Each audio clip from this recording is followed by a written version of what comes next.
You often hear the saying, life is like a roller coaster. Or the more famous one, life is like a box of chocolates, you never know what you're gonna get.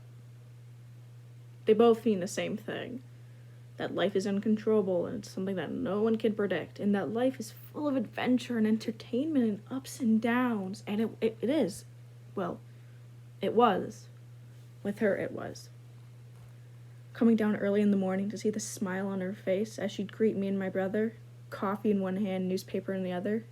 She was always so happy, even if it was early, like really early, like 6 a.m. early. She'd still have a smile on her face, but I blame the coffee for that. Getting texts from her, either words of encouragement or drilling me for not filling the dishwasher. But as the saying goes, life is unforeseeable and death has a funny way of creeping in. I never liked mornings. I didn't have an issue with them. But now I found myself hating them. It's like wanting to go to sleep, but dreading the waking up part. The second I open my eyes and remember that she's not going to be downstairs.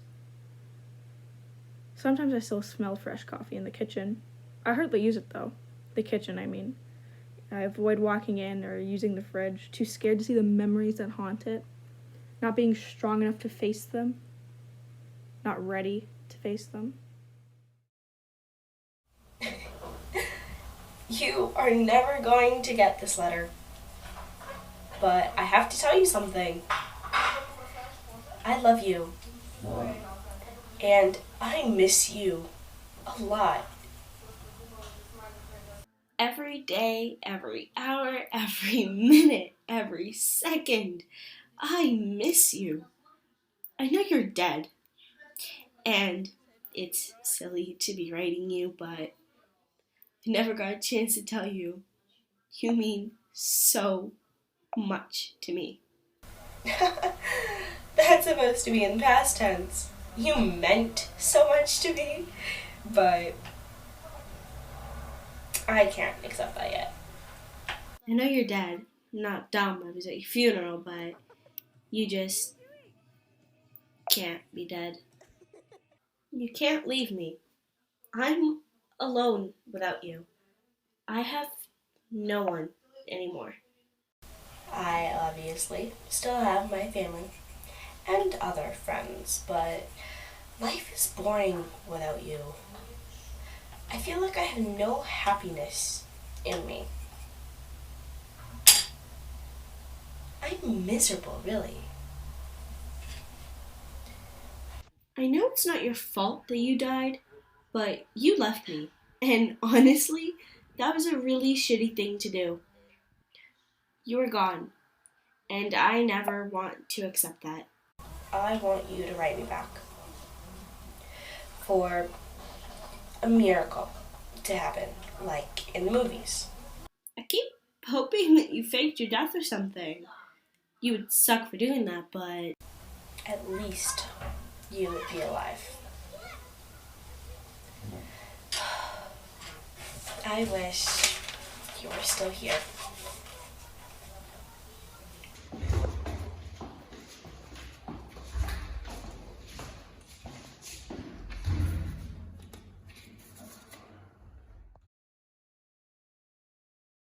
Rom-coms probably have to be one of my least favorite things in the world. If I had to choose to permanently get rid of one thing, it'd be rom-coms. By rom-coms, I mean romantic comedies, if you don't know. I mean, a lot of people would agree with me, too, but for the wrong reasons. They'd say the cheesiness of it all is unbearable, or the cliches are so obvious. I mean, that's the whole point of rom-coms. But, while, yeah, I can agree that, yes, those parts are annoying, the thing that frustrates me the most is how it's so absurd and how unlikely it is for just happening at all. It's just completely unbelievable, really. Love is not something that you can plan or know the ending to. You don't fall for someone, then make a mistake, and by the end confess your feelings, and it's all better. No, love is much more trickier than that, and way more painful. Seeing someone so beautiful and experiencing so much with them, watching them change and grow into the person they are, feeling like you're gonna puke your guts out the moment you see them, but in a good way. Getting nervous yet remaining calm when they're near. You hate them for having this effect on you, but you love them for it. And you know this feeling won't leave or stop, and that you can't and won't feel like this for anyone else but them. The pain that follows, knowing you can never be with them, seeing them just out of your grasp. I mean, you couldn't ruin their relationship or your own friendship. So you just enjoy being their friend, taking all the bliss and agony that comes with it.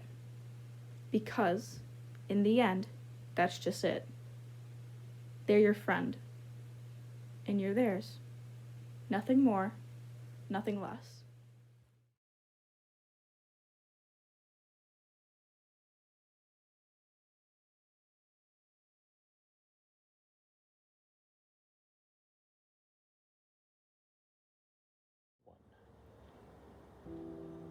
I fell in love with a guy. And in an attempt to get closer to him, we became best friends. We shared everything.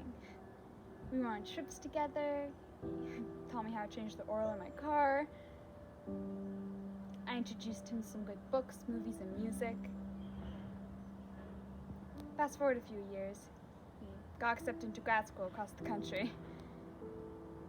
I've been miserable ever since he's left. It's been over 4 months since he's been gone. We spent time together over Christmas break, and it was as if he never left. It was wonderful. Until he said he started dating. I ended up watching him get into a relationship with the girl of his dreams. It wasn't me. We continue to remain friends now, and it breaks my heart every single time I see him, because I love him immensely.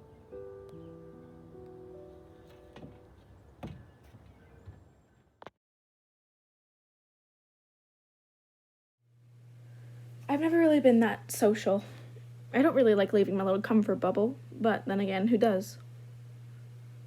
But with that being said, making friends can be a little bit tricky. So when you meet someone you click with, it's amazing, you know? You got someone to talk to relate to vent to. Just having someone close overall wasn't nice. Sure, I like my alone time, but it does tend to get a little bit lonely. So talking to someone nearly every day is pretty great. You both give each other space when it's needed, and all is good. Your mental health may not be the best, but it doesn't matter because they're there when you need them to be, and they'll listen to you and you'll do the same. And then something happens. Whether it's a change of heart, different friends pulling you apart, or just circumstances you couldn't see, or they were never really there to begin with.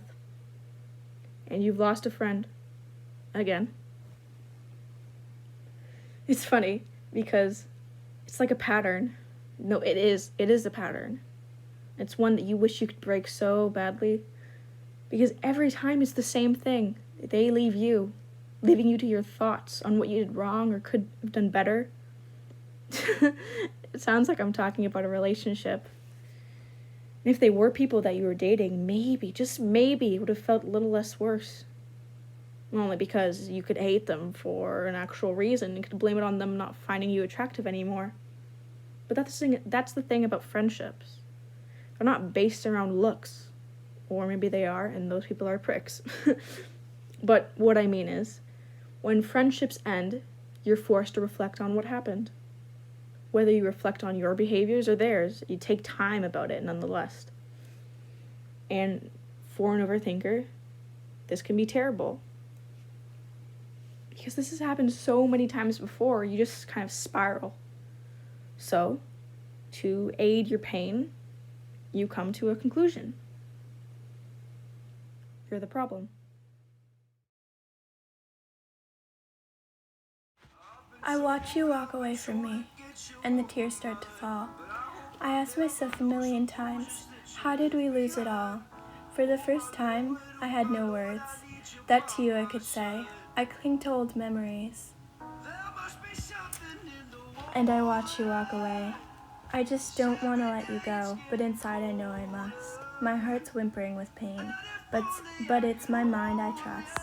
There's confusion around me, there's numbness in my heart, but looking at you walk away, and my world just fell apart.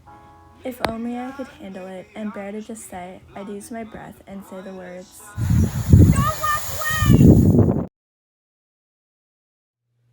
Life is, well, life's annoying. That's coming from a 15-year-old. My grandmother told me, cherish these years because they're the best years of your life. And I swear to God, I almost had a heart attack when I heard that. This is the best it gets. I want a refund. Like, she has to be lying, right? This can't be the best it gets. I mean, if it is, I always have a failsafe. I'm joking. I'm giving myself until I'm like 30 until I... Again, another joke. Now, people see death as a very dark and just a very dark being that takes lives away mercilessly. While that is true, death can also bring comfort.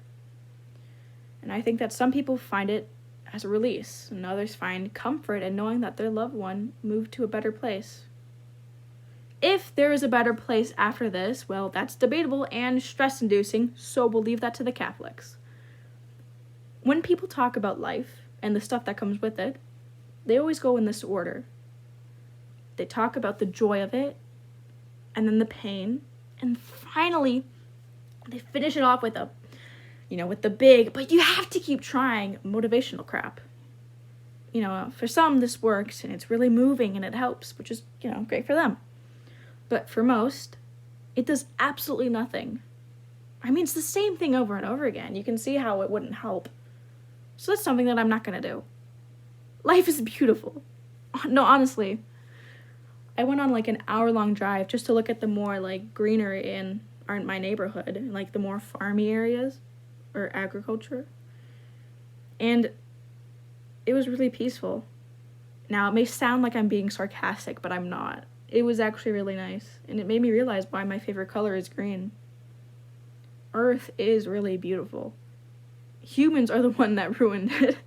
With pollution, politics, wars on ourselves, like just bullying, harassment, governments, CEOs, one of the world's personal little satans.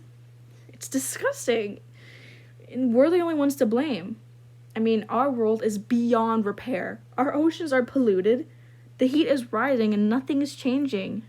If you think something's going to change because suddenly the government started caring, yeah, well, it's not. Now, right about now, you'd be thinking, Bella, I thought you weren't going to do the same copy and paste speech, and I'm not.